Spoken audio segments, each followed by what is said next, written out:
everybody. Welcome. I am very excited about this gathering that we're having. We're welcoming you to the Great Reveal.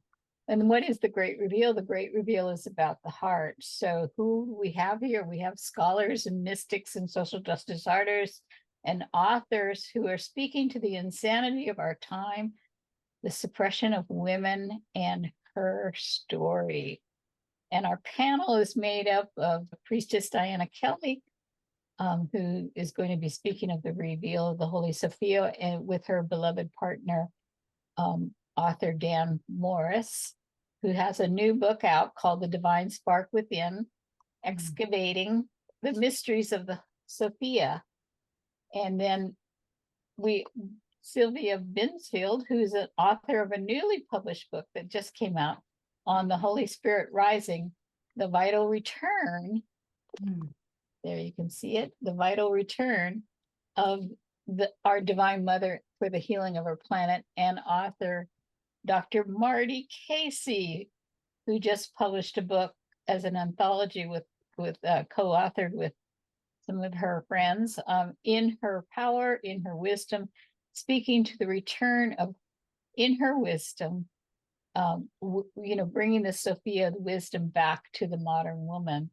So today, I just want to introduce myself and how this series came about, because I was pretty shocked when I found out why the divine feminine was so suppressed and that things were being suppressed. And so as I began to do my own research, uncovering what was suppressed about the Magdalene and why and whatnot, I started to meet these wonderful people.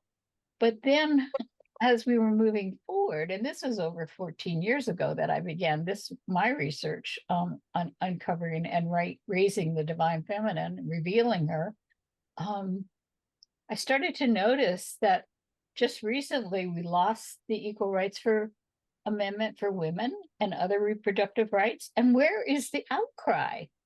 And the efforts and intention of suppression have been blocked by our own. It's like blocking our own leadership and awakening. We have to step up to the plate and speak out. Otherwise, if we stay quiet and demure and in the background, we make it so easy for them to continue to strip our rights away. Women have put our hopes.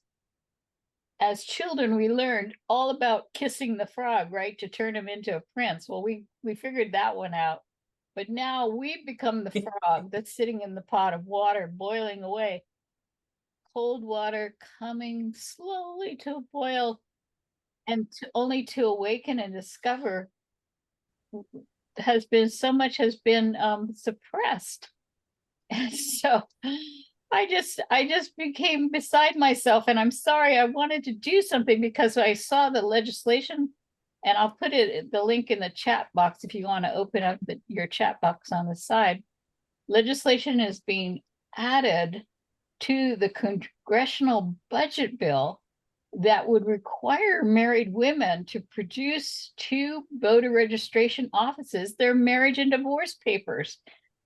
This risks a lot of women being purged off the voter rolls. And I'm in the process of renewing my license, and it's not easy for me to go back and get all my divorce papers, my marriage papers, and get them all turned in just for my license.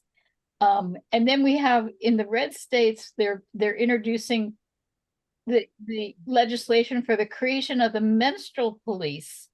And then we have a legislation that's being proposed for criminalizing women crossing state lines to attend to their reproductive care. And this is a right we've had for 50 years. So I just went, okay, hold on here.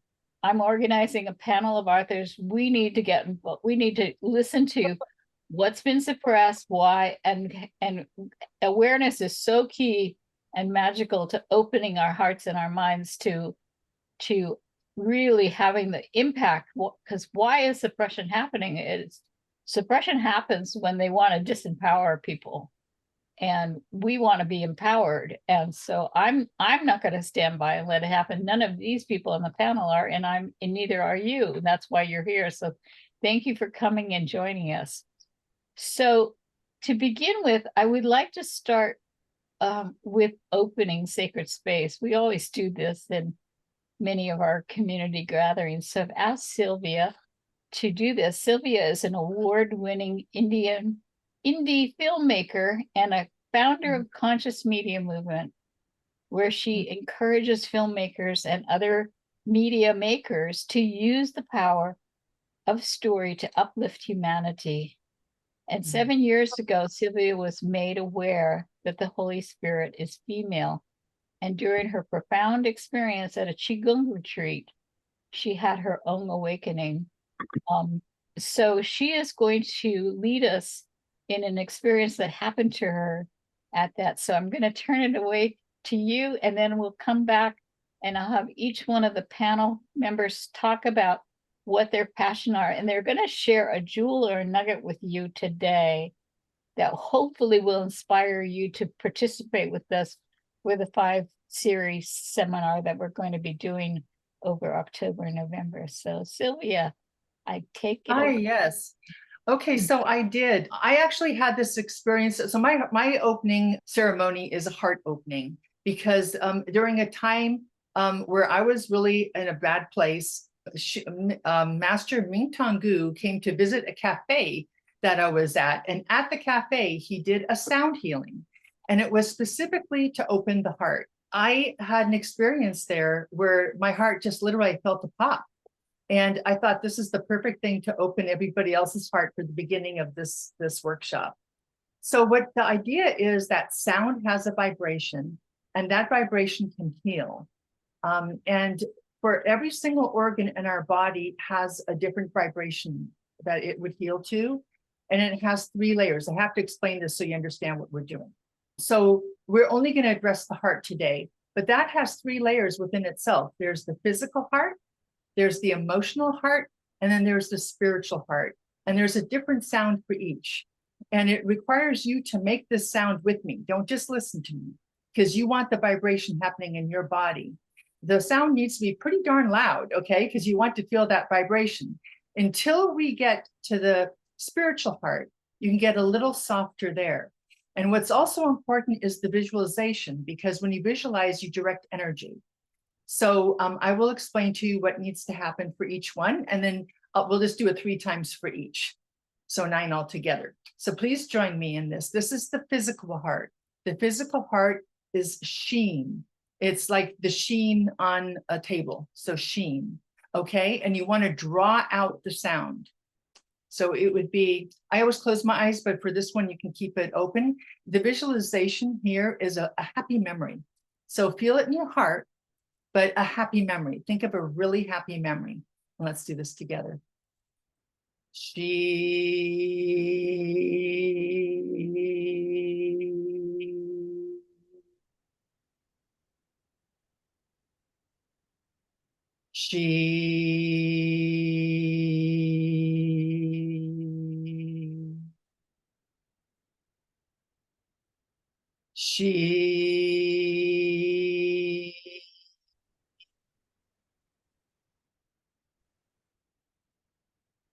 Okay, that was, and you can do this many more times. And then for the emotional heart, what we're going to visualize is a flower opening. For the emotional heart, it's a flower opening. And if you want, while you're making the sound, you can even add laughter. And that sound is Shi-yong. Okay. And I have a little bit of a frog in my throat today. I apologize for that. So, Shi-yong.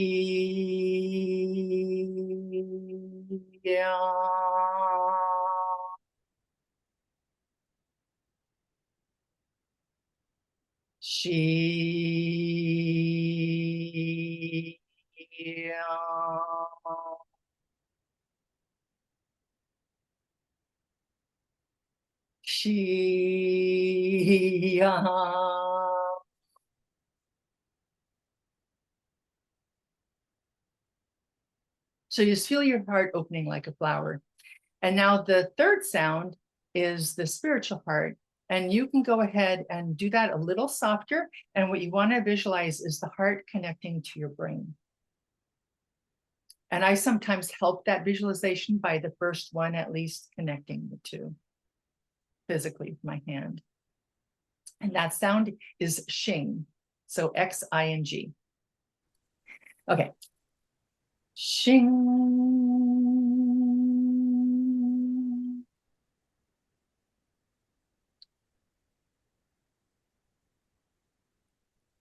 Shing. Shing.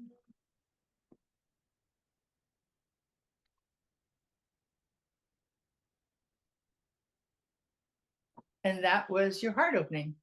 And afterwards, after I've done all of the organs, I usually do them all together. At the end, we say haula. And haula just means all is well and getting better. So bless you. And now on to the rest. Thank you so much, Sylvia. I appreciate it. Oh, you're welcome. I love all the variations. So now let's dive in a little bit deeper. Diana is a dear friend of mine. We've been working together now for years, and I've also known Dan for years. And we've grown together as family, as community, really committed to the deep work of helping to raise humanity in a heart-centered way. And we have been involved in so many explorations. So Diana's received her initiation and empowerment of the Sophia through the prism of Mother Mary and Anna, the grandmother of Jesus. Even before her birth, Diana's initiation of the mother had led her to become the voice for Sophia, and she is a loving and conscious mystic that has been a spiritual healer for 30 years, and I can attest to that. And Diana is an experienced teacher and speaker, as well as a priestess specializing in ritual and ceremony, and she has dedicated her life to raising consciousness on the planet as a guide in helping us to reclaim ourselves as fully realized light beings. And you know, that just reminds me of this recent TED Talk about one of the Palestinian women who was speaking, and she's saying, we need sovereign women. We need women to be in their sovereignty if they're going to be able to lead. So anyway, and she is joined by her beloved partner, author and scholar, musician, Dan Morse. Thank you, Dan, for being our sacred masculine in the group. And he is a licensed marriage and family therapist with over 20 years of practicing depth-oriented psychospiritual therapy in Northern California. He has been researching the Gnosticism and esoteric traditions for nearly 3 decades, and has presented lectures on the mysteries of Sophia. So Sophia put them together, right? And he has now recently come out with his book, The Divine Spark Within, Excavating the Mysteries of the Sophia and the Deep Christ. And his grassroots spiritual support gatherings have been helping to anchor in this new paradigm of a 5D conscious community within his local communities. So Dan is also a multi-instrumental and does looping for soundscapes, and has been a presenter of the Mystic Sophia with his partner at the first master. Oh, I guess that was your master's degree, getting your master's degree on the Mystic Sophia, on the myth of Sophia. Anyway, I'm going to turn it over for them to do. Each person is going to reveal their own secret tip about what we can contemplate and go deeper in. So I'm turning it over to you guys. Thank you. Thank you for that beautiful introduction of both of us. Gosh, so you know, Christy, you did give a wonderful background, and I'm going to focus. So with my reveal was an experience I had.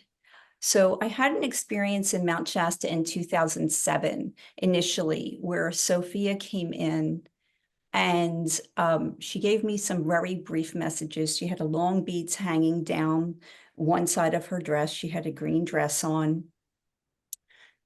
And she said she would reveal her keys to me. And then I didn't hear from her for 7 years until 2014. I was living in San Francisco, and she came into my bedroom. And at first, I didn't know who she was for a little bit. I thought maybe it was Our Lady of Guadalupe. I thought maybe she was the Black Madonna. I wasn't quite sure. And initially, she didn't reveal. But she said to me, people will need the mother in ways that we cannot yet understand. So this was 2014, so 10 years ago. The impression that she left me with was that there was going to be, not that we were in a great place in 2014, but the implication of her message and I'll say the impression I was left with, the gravity of it, was that there was going to be some really intense things happening in the Middle East. And so here we are. She said, all people need the mother, no matter what religion, what race, what culture, that they need the mother. And that was really loud and clear. She said that she would be preparing me to be a voice for her, would bring me to all of her highest teachings. And she asked me to resist none. Because maybe I think naturally, I wasn't sure what would be coming. So I experienced this. I really like to do my work on all the levels: mental, emotional, physical, and spiritual. So there she was. I could feel her physically. I could sense her. I could hear her. Emotionally, I was very touched. It was like an ancient call that had a modern flavor to it and a new level of intensity. Mentally, I knew what she was saying, or intellectually, I knew what she was saying was true. I had been taken to the ancient palm leaf manuscript teachings from India that are like 7,000 to 10,000 years old. They're the Holy Womb Chakra teachings in 2017. And I knew that there was a truth here, because not only from, I think, each of our own experiences with how we are with our mothers, and also growing up Catholic, my relationship with Mother Mary and Anna, her mother. But through the ancient teachings, I came to know that how much we really are all connected, and that all souls really are coming from her womb.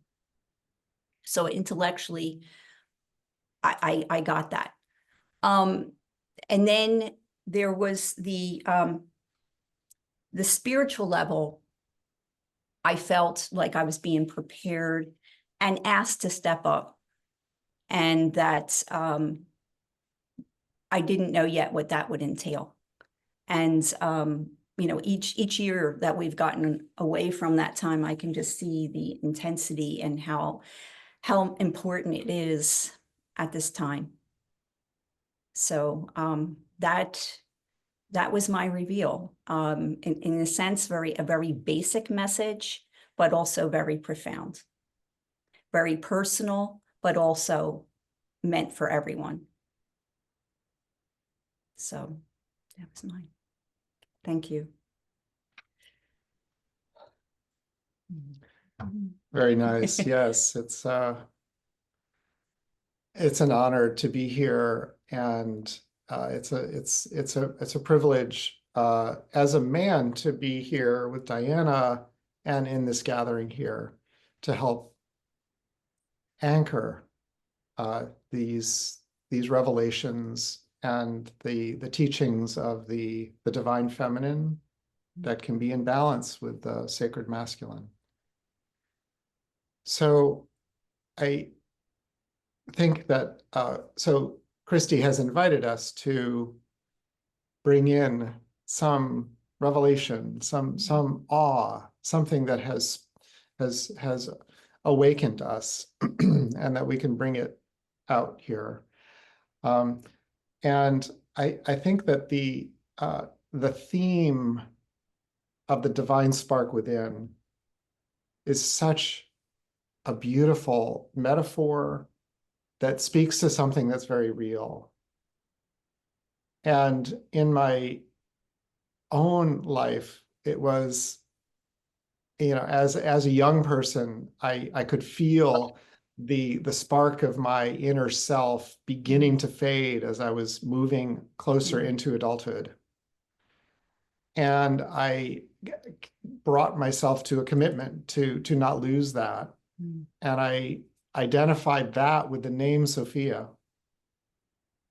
And Sophia became a kind of figurehead or emblematic, like a guide, helping me to hold on to what I experienced as my childlike spark.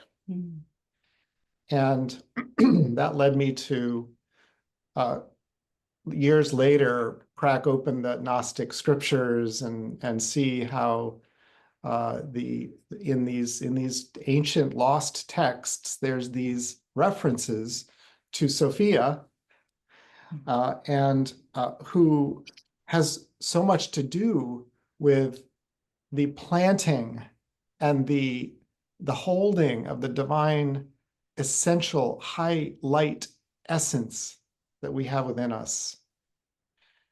And so it's been my excitement, both from my personal experience that then led me into the kind of the deep dive into the Gnostic texts, where Sophia has led me down into the strange, this is the world of this goddess figure. And Diana, in her own personal experiences with Sophia, is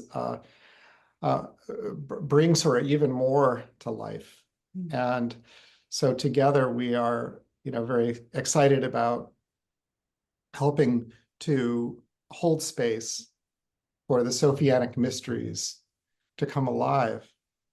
And so this is an invitation for us all, is to stay in touch with that divine light within, and it's connected to source and the womb and the source mother of creation. And between the two, this is such a sacred experience. So thank you. Thank you. I do want to point out to you who has joined us, though, because we have Amelia and Noreen. They're from Pakistan. And they have started the Peace Cafe. Wow. They're working with trying to heal a community that is blowing up in violence, where the Muslims are against the Christians and they're burning homes and destroying people and whatnot. So we think we have problems with our community doing battle.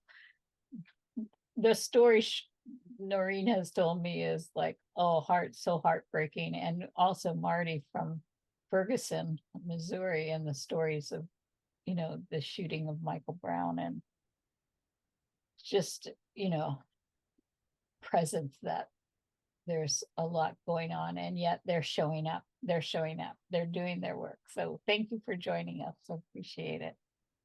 And, I heard Marianne Williamson talk. She has a new book out on the mystic Jesus. And one of the things she said was a quote from St. Augustine. And Diana, you just said it, which often happens with Diana and me. I will think something and Diana will say it. St. Augustine said, ever ancient, ever new. And I don't know if you remember, you just said that. This is why we look at what is in the ancient texts.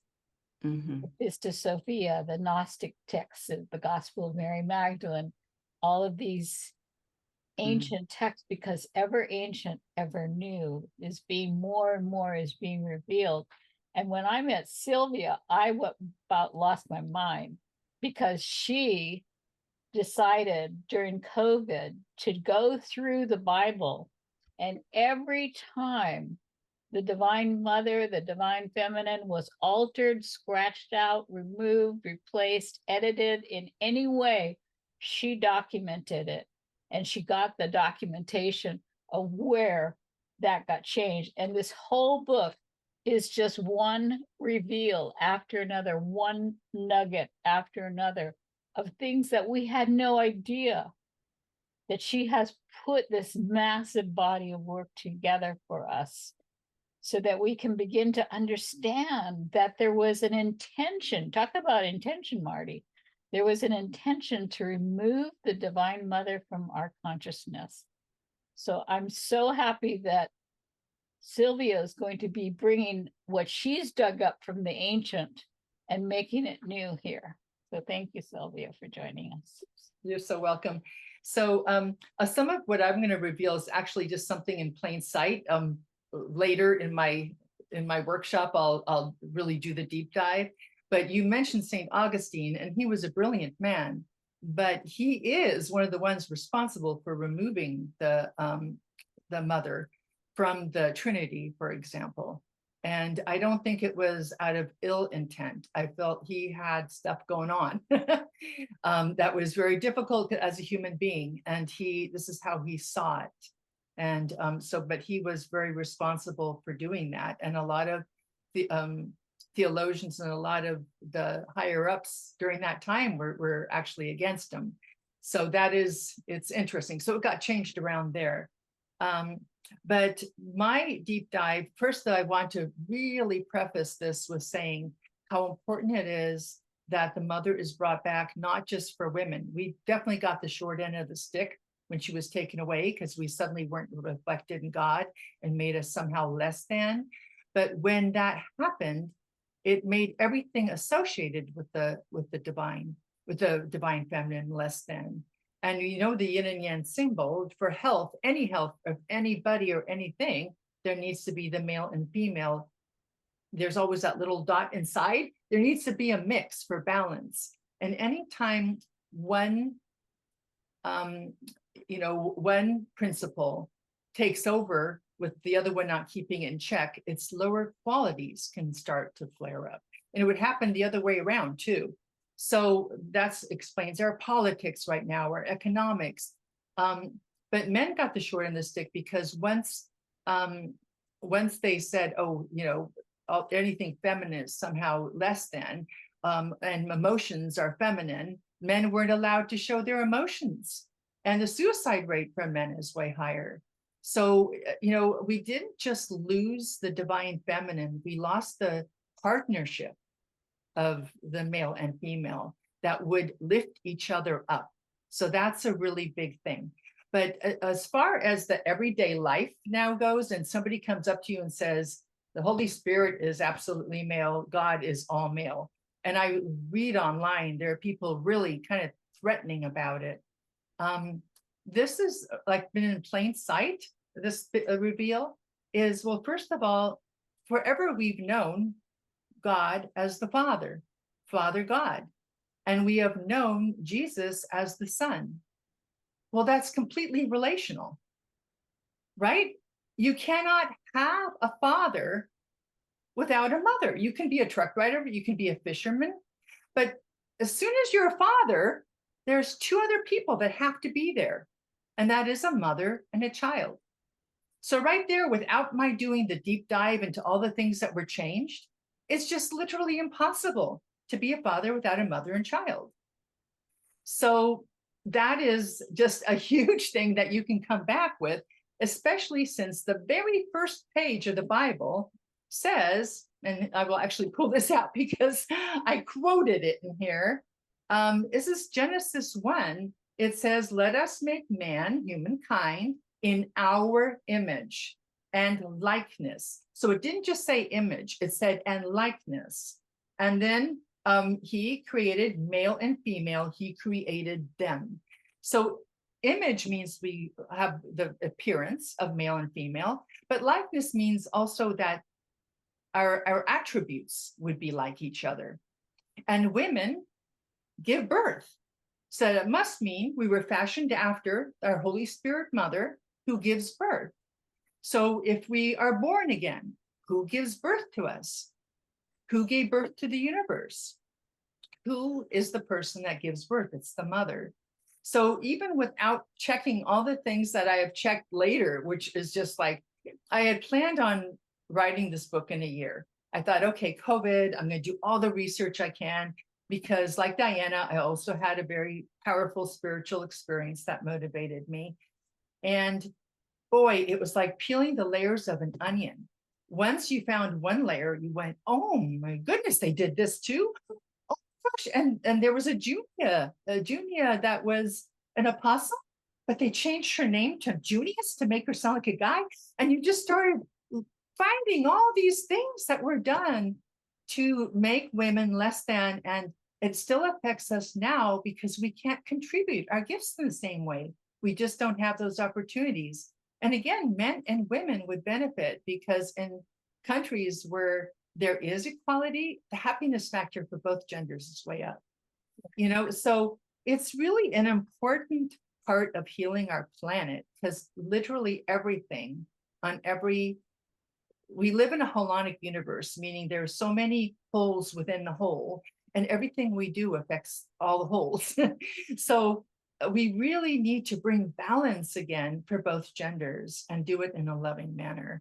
So that's my reveal, is that right in plain sight, if there's a Father God, where's the mother? The Holy Trinity was always the family, a mother, father, and child, and it's reflected in mankind. And that is where the biggest love and biggest beauty takes place, right? Thank So, you. I mean, love everywhere, but the family love is the reflection of God. Thank you so much, Sylvia. You're And welcome. in putting this whole panel together, you ask any man on the street, tell me the origin story of the Holy Sophia. They've heard of the Holy Sophia, but they couldn't tell you the origin story, I bet you anything. So we have Dan and Diana here to reveal that. And then, like what you Well, they're said, the same person. we're The Holy bringing, Spirit. we're bringing this reintegration, because what happened for me as the suppressed material was informed in me, I became into a knowingness. And now we need to have Dr. Marty help us with bringing in her power, in her wisdom, the return of the Sophia, the wisdom of God, to the modern woman, because it's the women rising. And when women rise in a sovereign state, knowing their peace, knowing their truth, and speaking their truth and nurturing their children, the world becomes a better place, like you were saying, that it becomes happier. So I am so excited to have Dr. Marty with this, and she's going to give us her one tip, and then we'll have a chance to go a little deeper with it. Dr. Marty has brought forward a really wonderful teaching. Somebody was talking to me about Dr. Marty, and it was like, well, how is she a part of this conversation? Because we're talking about ancient things, and she's a modern day woman. And she's not only a modern day woman, she's the boots on the ground, a woman in the trenches. Her assertion in her bio is that hurt people and healed people heal people. So she set out to support individuals, families, communities to heal with her greatest development, which is her Ungun Institute, which focuses on the disarming trauma in individuals to heal from collective trauma events which plague the Black communities. And I would add, plagues the community of women in general, because very few women have gone through life trauma free.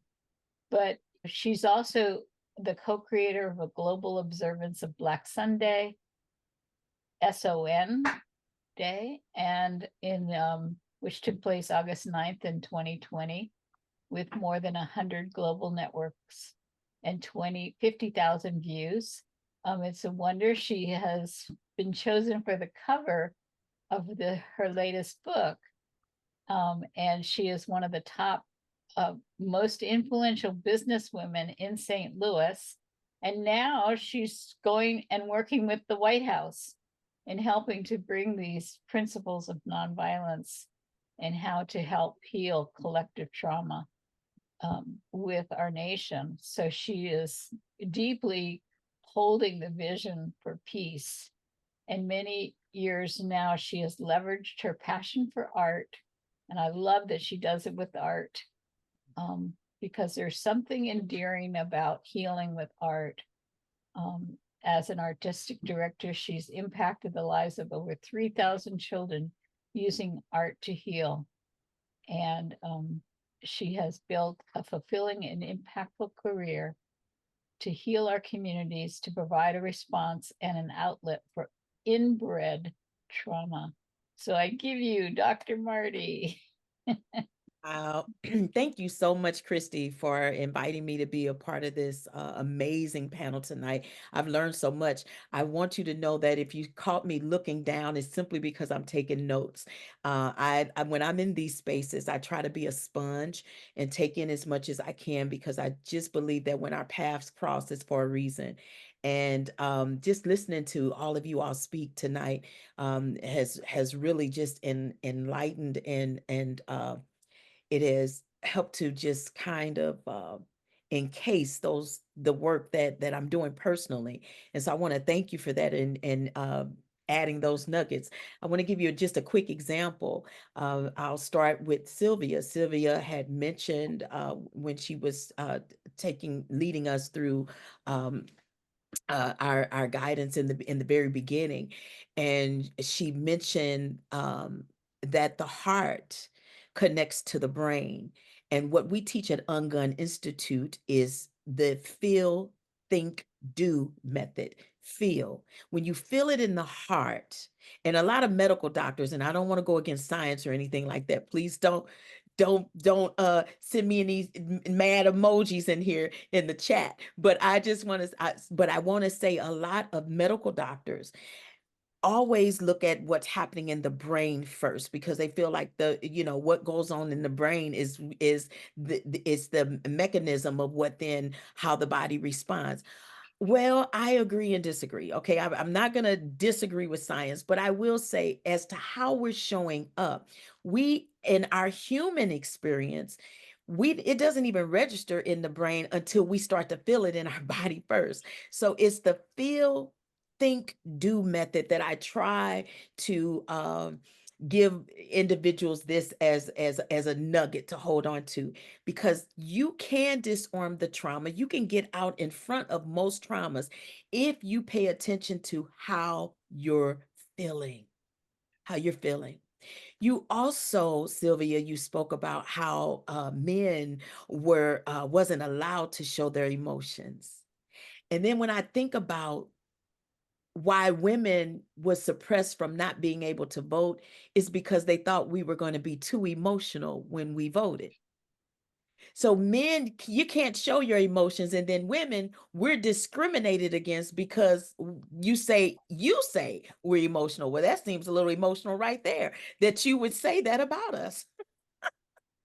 Because it takes all those emotions to push out and birth a baby, and we birth out men and women. So it's okay for us to be emotional on those days, huh?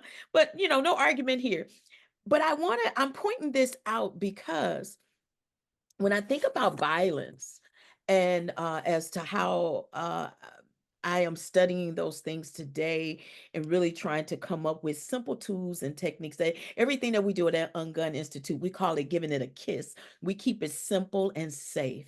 Keep it simple and safe. Why? So that you can remember what to do, right? And so when I think about the violence and what's happening, what's really perpetrating the violence today? It's our emotions. The very thing that we have said we need to suppress is the very thing that's bubbling up, that's causing us to explode and implode from the inside. And it's what I call trauma bullets. If we have an opportunity to help individuals ungun the trauma bullet safely, we can reach the very emotional thing that keeps digging into you, that's stuck and causing so much hurt and pain. But when that doesn't happen and that trauma bullet stays there in your mind, body, and spirit, you run the risk of it imploding and hurting yourself or hurting others around you. And that's what's happening right now when we have men who incite wars. No war has been incited by a woman. No woman has said in a country, oh, we're going to go to war against this country today. That all has happened by men who have been suppressing their emotions. But when we learn how to effectively communicate and demonstrate how we feel, think, do in our mind, body, and spirit, this is how we can continue to protect the nations. So my big reveal tonight is simply, because I'm going to keep it simple and safe. The big reveal is that I want you to acknowledge how you feel. Identify the feeling that's bubbling up and then accept it. When you are being honest with yourself, you don't lie to yourself and then you won't let anyone else lie to you either. You be honest with yourself. This is making me angry. This is making me sad. I feel fear about what's coming up on November 5th. When we're being honest in our acknowledgement and we identify and we accept our emotions, only then can we deal with them. You can only heal what you're willing to feel. So when you suppress what you're feeling, it's going to bust out of you whether you want to and when you least expect it, because trauma has no race, face, or place. As it speaks about in my bio that I do this work for Black communities, that's not true. I do this for all communities. I just happen to be Black. All over the world. Yes, and as a matter of fact, as of today, I actually have just been acknowledged to be one of the next evolutionary leaders. I know. Inducted into the evolutionary leaders, and I give all the glory to God for that. Yeah. And with that, I want to end with this. Excuse me. Our book, and this is a compilation, so I do not take full credit for the success of this book being nationally #1 and internationally #1. All 23 of these stories have compiled to be a wonderful read, and each of these stories, I believe, can help somebody. When I understood that the life that we live is not for us, but it's for us to bear witness and be a mirror reflection to others, so that when they're experiencing some of these life things, it's almost like we become the blueprint and the answers of helping them to know what they should do or possibly do something different. That's what these stories are all about. So this is inHer Power, inHer Wisdom, where myself and Rebecca now have authored this, and along with, again, 23 other powerful stories. I want to just read the first two paragraphs, if you will, of what's in the book. I think we're going to do that right Oh, after. We're going well, to have in the part 2. okay. You can Well, go then in I a little I deeper will wait to do with that. that. I'm sorry, stand by. No, But it's all right. no worries at all. Listen, and that brings me to what Diane said earlier. I love how she was saying that when we're speaking about Sophia, and Sophia is Greek for wisdom. And I love how you said that when she appeared to you, that she was wearing a green dress. Mhm. That really resonated with me, because in the Ungun Institute, I actually teach part of our programming is called Living in the Green. Mm. Living in the green. Because when we are operating from the red, that's our danger zone. When we're in the yellow, it's our holding zone where we have choice and decisions to be made. And that's where you need to breathe through that. You don't just react, but you give yourself time to respond. And so breathing past the emotions and bringing it to the frontal part of your brain will allow you to be able to think clear. And once you hit it here in the clearness of your safe zone, that's you living in the green. Mhm. So the fact that she appeared to you in a green dress, oh, I could just see it long and flowing and beautiful. I can only imagine. And so I just challenge everyone right now again that when your emotions come up, and if I can give you any advice of wisdom as Sophia would, and Christy, I want to just say this because Christy mentioned this, that someone asked, why would I be speaking tonight when the things that I do is so right now? My right now would never be right now if I didn't understand what has happened from the past. Our past bridges us to the moment we're in right now. And the right now helps us and guides us to a better future. What we do at Ungun Institute is what I call trauma tracing. And this is all Ungun Institute, if you will, information and dialogue, but trauma tracing. In order for you to understand how you are wired and how you react and respond right now emotionally, if you was to trace that back to where you was as a child and maybe where your parents were and their parents were, it takes us all the way back to the beginning of time. And so I say to you, there's absolutely nothing that you are doing right now that is not bridged and connected with your past or leading you to your future. So acknowledge, identify, and accept. Thank you. Thank you, dear. you. And you know, I was sparked when Diana told me the green dress story, true. And I Googled it. And you know what? There's all these Google images of Sophia in a green dress. Oh. So I love this connection that you've been working with people to transition from a red mind enraged with anger and moving into the green of peace and being at peace in the green energy, the green color. Nature brings peace, you know. And the other thing that you said that I love so much, Dr. Marty, was about the safety. And that's why we're going to go into this second part of our experience, because Diana and Dan know how to hold safety. They are so loving and so heart-centered. They exude safety. And I love that about you guys. And Oh, so thank you. when they wrap it with music and take us into our heart through meditation, which is what they're going to be doing in this part, you'll be able to breathe. And they're just giving you the flavor and the taste, because they're going to be doing our second seminar where we're going to go even deeper into safety is critical. When people feel safe, they're up here and they're feeling empowered. So I'm turning it over to you guys now. Thanks. Wow, this is just very exciting, and such beautiful words coming through here. And yes, you know, it's really fun because we all, the people on the panel here, we met on a few days ago to prepare for today. And there were these synchronicities that were popping.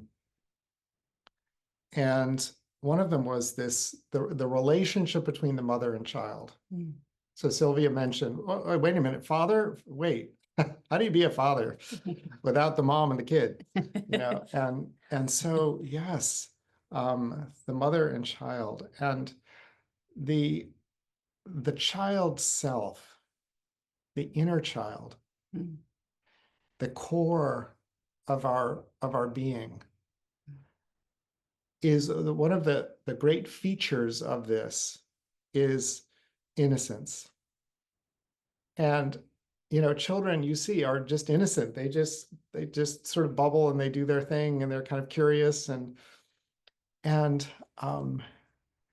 that when trauma happens, it essentially sort of shuts off or encases that core self. Mhm. And so, men are really programmed, socialized from, through the younger years to shut ourselves off from emotional, from emotions, from emotional expression, from being in relationship. And in fact, to do that is risking. If we expose our emotions, that means you're making yourself vulnerable for ridicule and to be teased and bullied.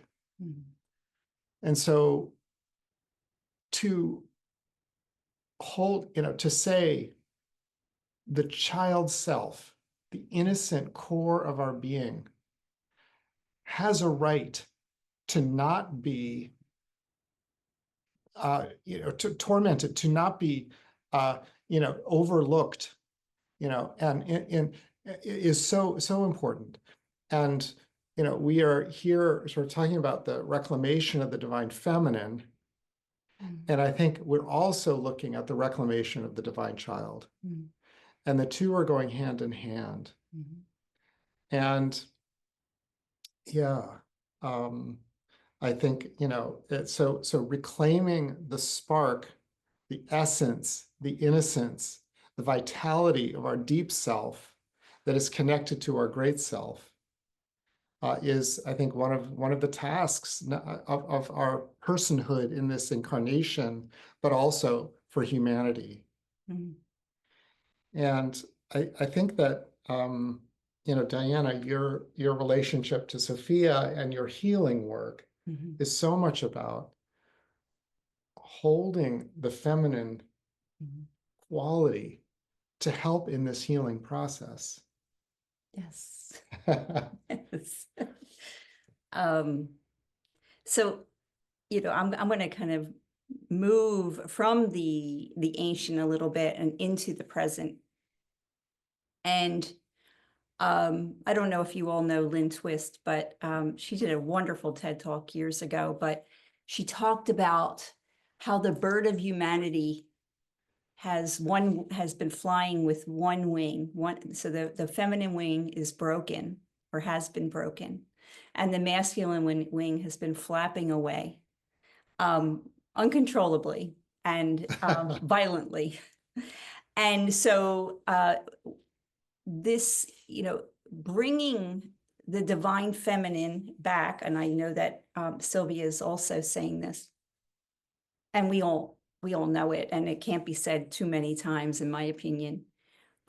Bringing that aspect of divinity back helps to bring, it informs both men and women.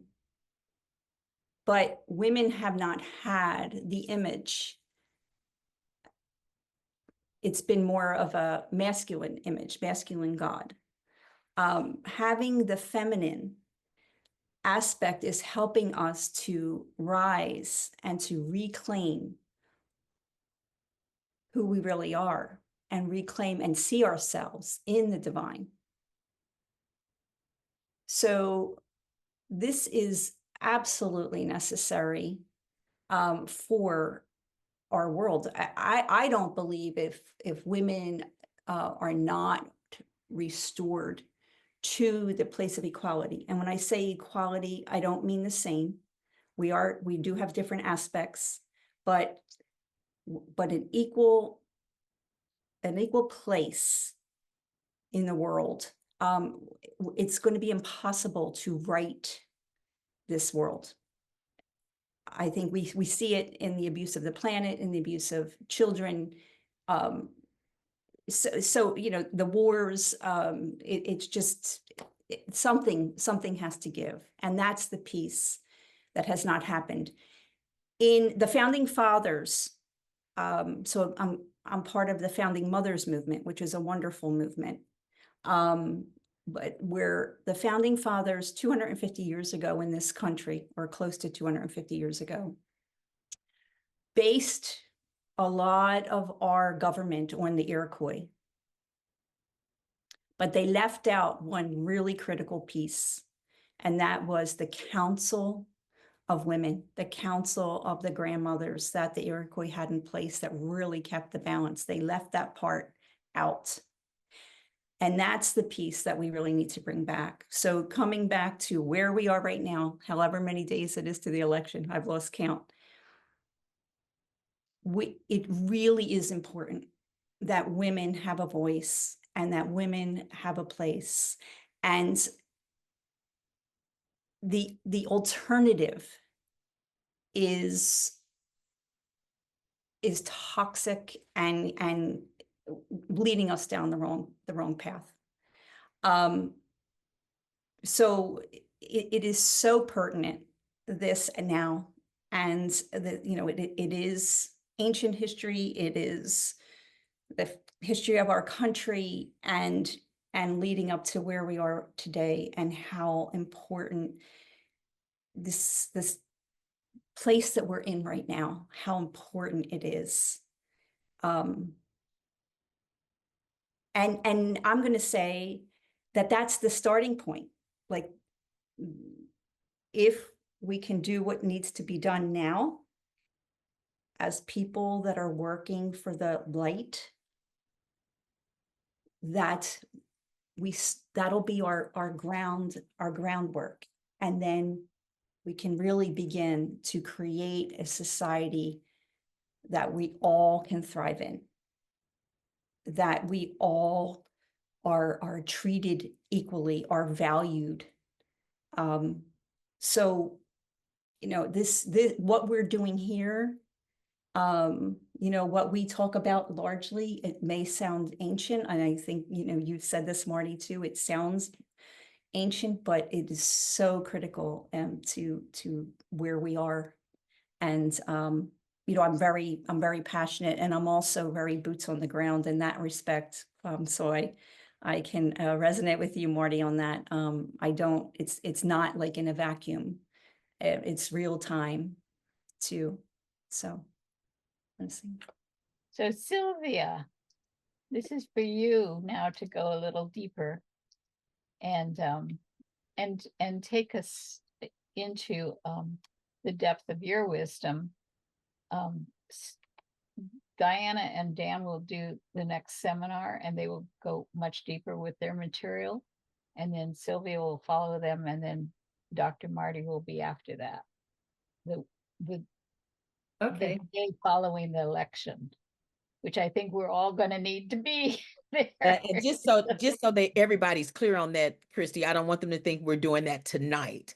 No. If you can just share. No, we're almost wrapping it up tonight. Yeah, we're almost at the end. And just introducing little bits of ideas and everything. So I find it very interesting that I'm able to kind of combine my conscious media movement work with the work of raising the divine, the feminine divine, because I started the conscious media movement after I had that really powerful spiritual experience, along with starting to research like crazy what happened to the divine feminine. And as a filmmaker, I can just say that one of the effects of having the divine feminine suppressed is the fact that our voices have not been heard for millennia. Because in the film business, and this is where, you know, the power of story is sharing life. You know, what is life? How do we react in certain situations? What's right? What's wrong? There's so much in story, our perspective on life, our wisdom. And when I started acting, there was a pie chart, and like 70% of the roles for the lead roles went to men. And then there was a little sliver for us women and a tinier sliver for kids. So we weren't being seen in front of the camera as if we weren't quite all in life. We weren't quite as present. And even in background work, the extras, 70% men. So this faux world, even so women took up 50%. And also the guys were the leads and the women were like eye candy. We were the girlfriend of the guy doing all the exciting things. That was back then. Then Gina Davis came to bat, and this shows you the power of what we can do. And she said, hey, you know, if little girls can't see themselves doing anything interesting, they feel like they have no they have no, chance at life. They have no opportunities. They're just stuck in this little puddle. And also little girls are sexualized very early in films. So all that stuff has started to change in front of the camera, but behind the camera, the storytellers for, it's been like 100 years where there wasn't a female director that ever got an Academy Award. And that's because only 4% of the women were being hired by the studios. 96% of the stories were told by male directors with their perspective only. And that's one of the reasons why there weren't a lot of interesting female roles. They didn't do that to be mean. They couldn't get into a woman's head, so it was really hard for them to write an interesting female. What would have been needed is for us to tell our own stories, and also to direct some of the children's films. We're the ones that were raising them up till now. So my son would get really frustrated with being in the theater, and there'd be another movie where the mom died or ran off and the father was raising the child on their own, when at that time, especially, it was mostly women raising the kids on their own when they did become single parents. And that was, again, because they just didn't want to have to write this complex female character. And if they couldn't get us, it would have helped for us to tell our stories, because then they'd get us, because we'd be able to share our perspective. But that was all a part of the suppression of the feminine energy. So you see this domino effect, because now all our stories were being told by men, and women couldn't raise their voice. And it's changing a little bit now, especially it's actually going to change right here, right now, because you don't know this, Sylvia. Marty is a one-woman show. Oh, fabulous. And so that's what she's going to talk about, is not only the one-woman show, but the stories of the two women who were around why this book got published. And they bring hope to families that are divided, families that are polarized. Because the question is, when people are polarized, how do we come back together? How do we heal? So important. That's so beautiful. Heal people, according to Dr. Marty. So yes, I'm going to turn it over to you, Marty. You're going to close us out, and then we'll open it up to everybody for the last minute. And then Dan, you guys can do closing meditation. Basically, I want to end it actually with saying that on my film sets, I always try to hire plenty of women, but I always have guys there too, because I want their perspective too. I want it to be a balanced movie. And we need to be working together, but part of it is we do need to hire more women so that we have our voices. And a lot of guys are on board. Once they realized it, they're on board. Thank you. Yo, thank you. And that's awesome. I tell you, it was important for you to finish your thought, because when we're talking about the arts, that's exactly who I am and why I do what I do. And I just want to just kind of just read the first two quick paragraphs from the book. In her power, in her wisdom. I am the first chapter in this book, which is called Born in Purpose. Thinking back as a little girl playing alone in my bedroom with my Barbie dolls, if anyone had witnessed my creative play, they would have been alarmed to discover that something was deeply hurting inside of me, causing a great deal of emotional pain. See, I never played with my dolls lovingly. They were always in some sort of conflict or argument. In my mind, my male doll, Ken, and my female doll, Barbie, didn't love each other. I never played with them getting along. The sad part was that I pulled these emotions from a real place. I was witnessing domestic violence in my home. This caused fear to stick in my subconscious. However, through creative play, I was mentally able to practice solving problems of violence quickly, just like I do today with clients in my company, Ungun Institute. This type of play stimulated me and temporarily numbed feelings of my emotional pain while pushing my brain into high critical creative thinking mode to keep me safe. This is how the arts saved my life. I'm often asked, Marty, who are you or what do you do? I've coined a word. I'm an activist. I am a professional actress and an activist. Becoming a professional actress has allowed me an opportunity to tell stories that help myself and others heal. Becoming an activist allows me to take stories of others and become a voice for them. Being an activist in these times is so important because, again, the suppression of those feelings only pushes us to incite more violence against each other. If it was not for the real experience that I just shared with you that I was witnessing in my home, I don't know if I would be doing the work that I do today.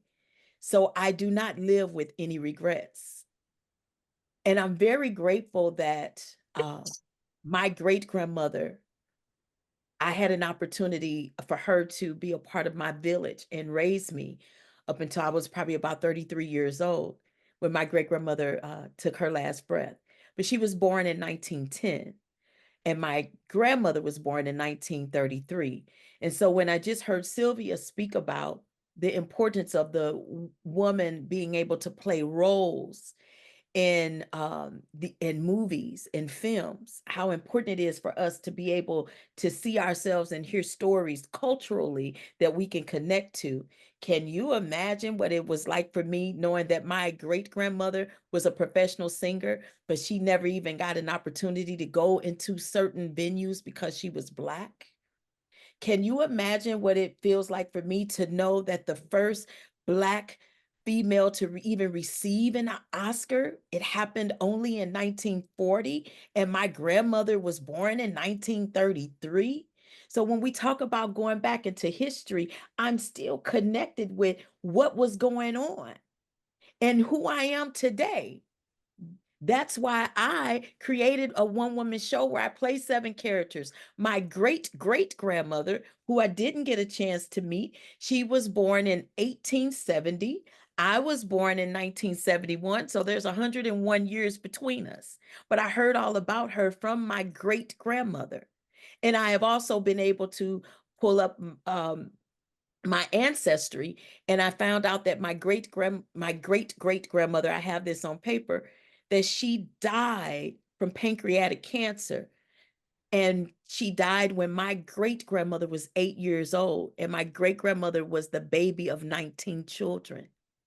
Telling this story today helps me to basically show my grandson, who's 11, where he comes from.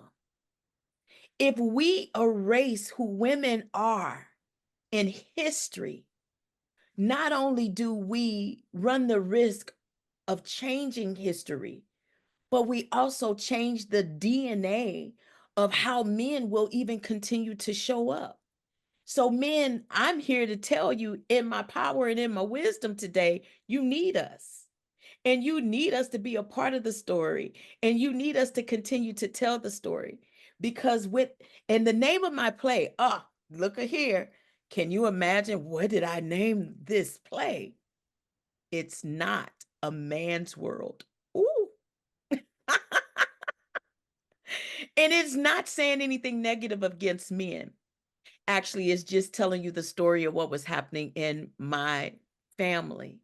I play my great-great-grandmother, my great-grandmother, my grandmother, my mother, my brother, my daughter, and myself. 7 generations, right? And my grandson, I make mention of him. However, my brother didn't have anyone to look at, to basically pattern after. He didn't have a mentor in the home. I had all those women to teach me how to cook, how to clean, how to show up and how to dress and how to speak and how to say yes, ma'am, and no, sir. And I had all those things. But my brother didn't have that coming from a male perspective. And so he went outside in search of that.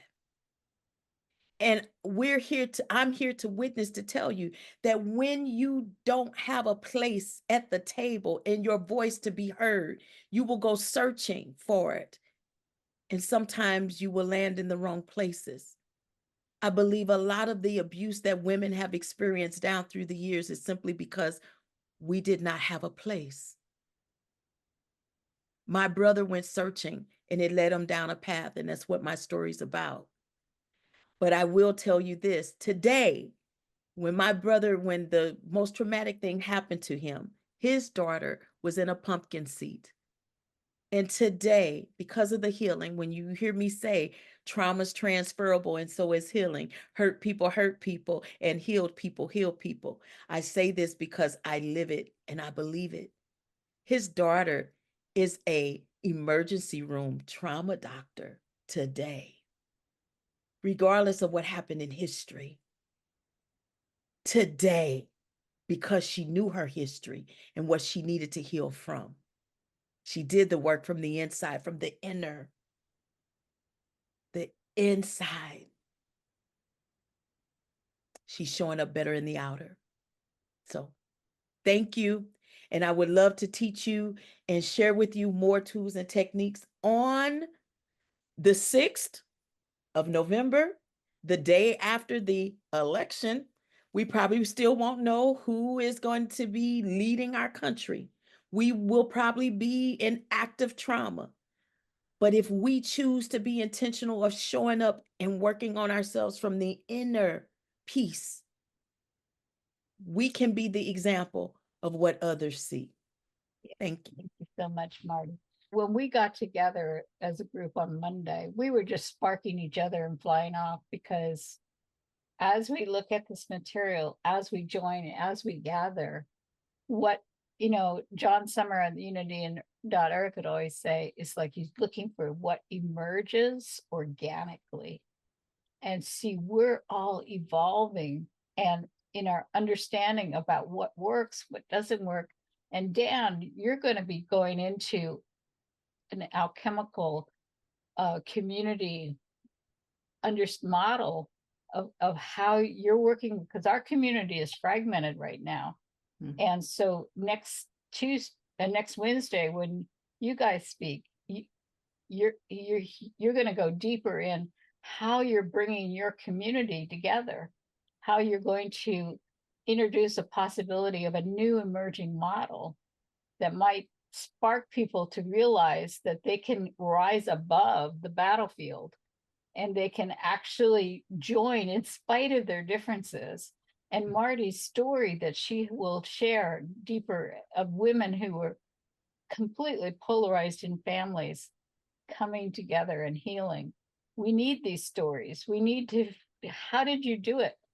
This is what works for me about suppression, is when I find out what has been revealed, it informs me. It empowers me to be more sovereign in myself, because I begin to learn what was deliberately denied, intentionally denied. And that's why I love, Sylvia, what you said, which was there was an intentional design to remove from our consciousness the mother, the divine mother, to remove her. And yet Diana, when speaking with Sophia in an apparition, powerful apparition, she said, we're going to need the mother like we've never known. We don't know that we need her, but we're going to need her. So I think this is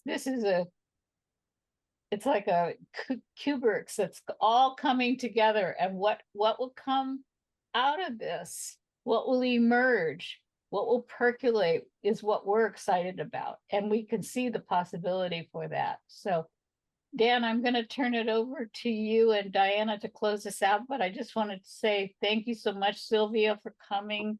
I'm excited about your work. And Dr. Marty, thank you so much for showing up so late. Bedtime now.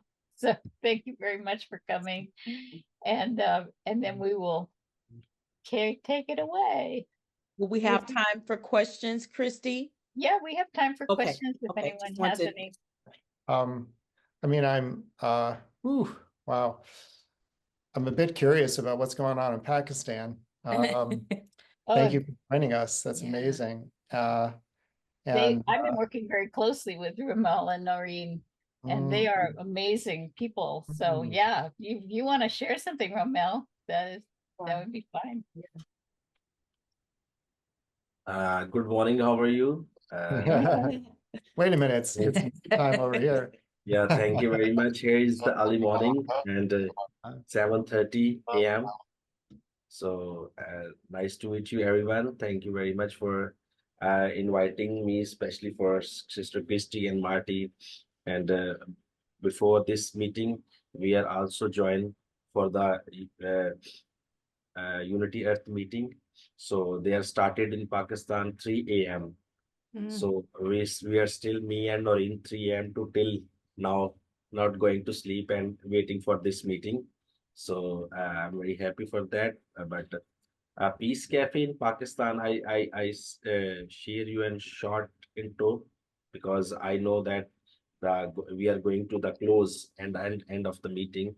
So I just share to Peace Cafe working in Pakistan because probably you know that Pakistan lots of facing minorities, lots of troubles and facing lots of problems because in Pakistan Christians not easily work in spiritual working, especially for churches, Sunday schools, and religious schools systems and convent schools. They have lots of problems because minorities are not safe in Pakistan, and they have lots of blasphemy laws and discrimination for the religion. So that's why we are working for CMS organization, and the CMS organization a hub of a Peace Cafe, Shelter of Peace Cafe, and CMS stand for Christian Media Service for Community Development Organization, and they are shelter of a Peace Cafe, and Peace Cafe working on one platform to invite all the religions, stakeholders, students, and religious leaders, different religions. Muslim, Christian, Hindu, Thai communities, they are working in Pakistan. So we are invited to one place and give the one cup of coffee and give the talk only for the peace, because Peace Cafe is invited everyone come there and talk only for peace and find some resources, find some way to how can promote the peace and conflict the discrimination to each others. So this is a work for the Peace Cafe, and my Unity Earth family and lots of friends too much support for Peace Cafe.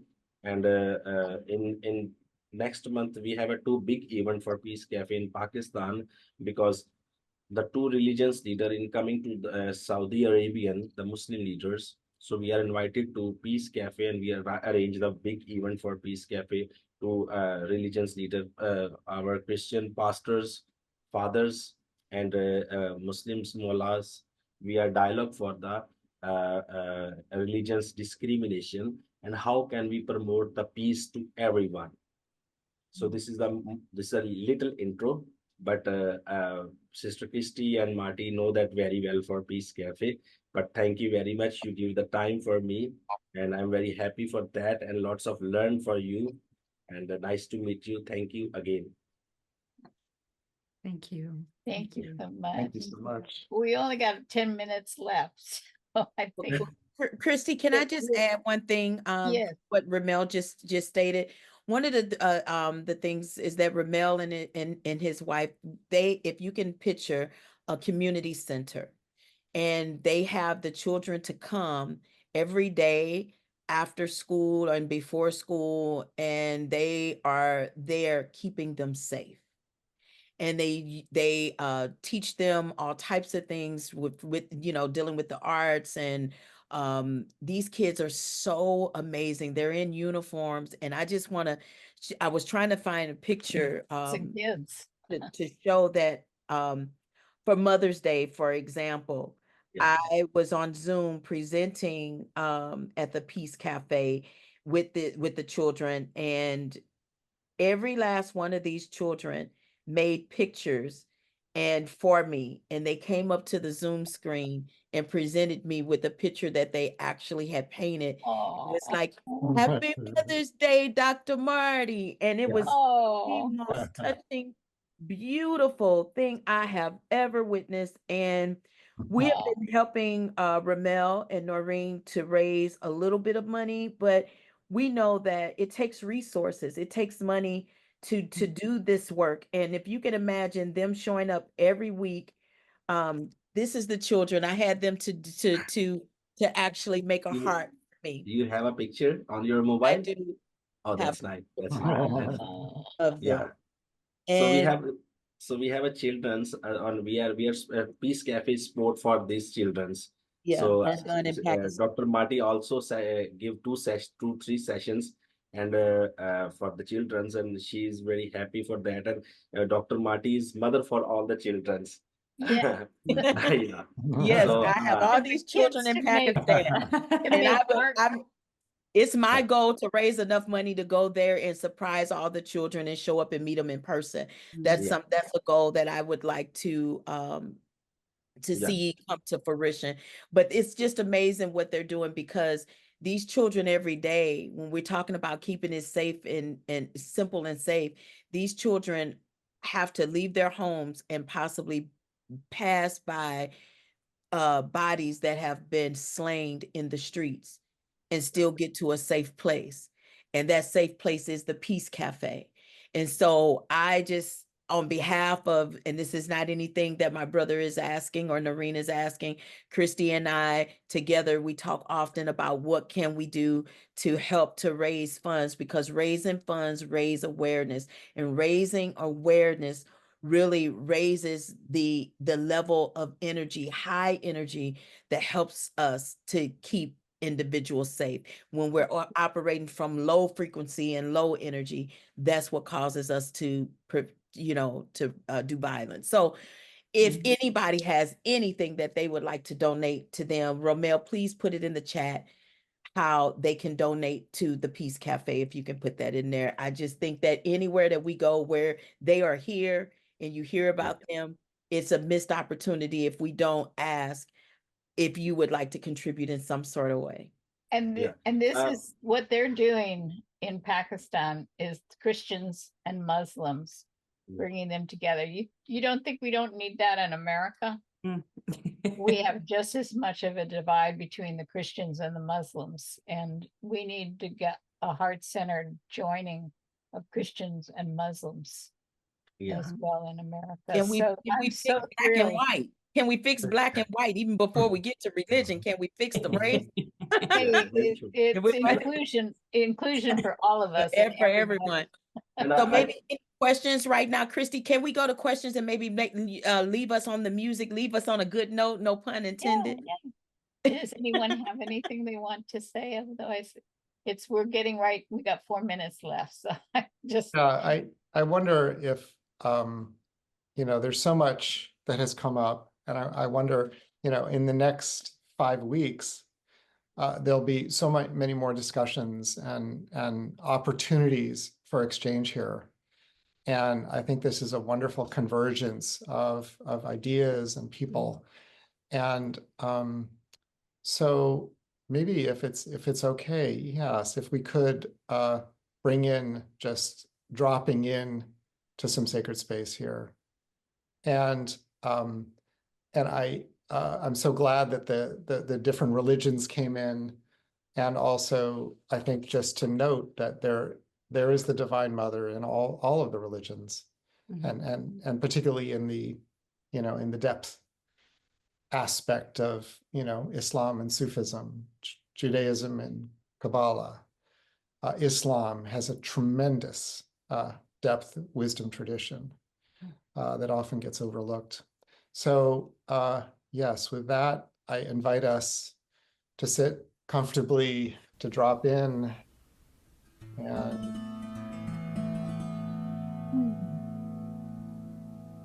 just feel Mother Earth holding us.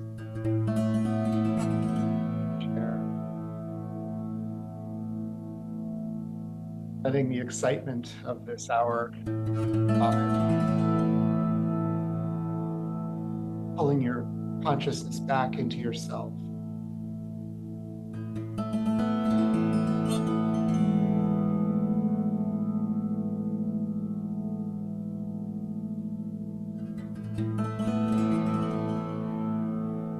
set the eye of our consciousness. Holy emanation, great mother, source of all, holy.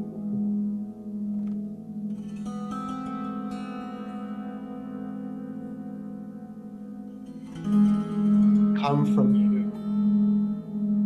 You are in us, and to you we shall return.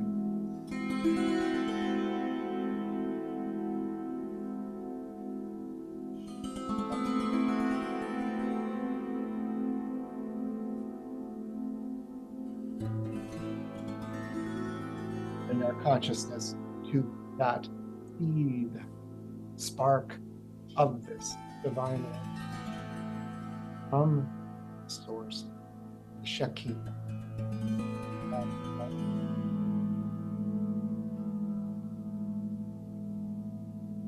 It is within us. We are it.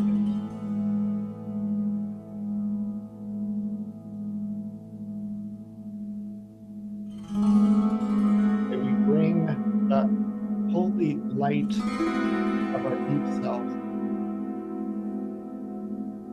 into sympathetic resonance with divine spirit.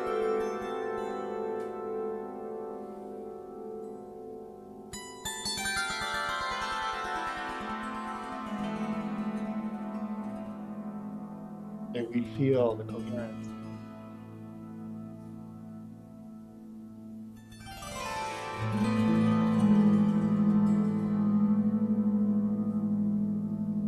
Peace, vibration, state. May we feel this peace.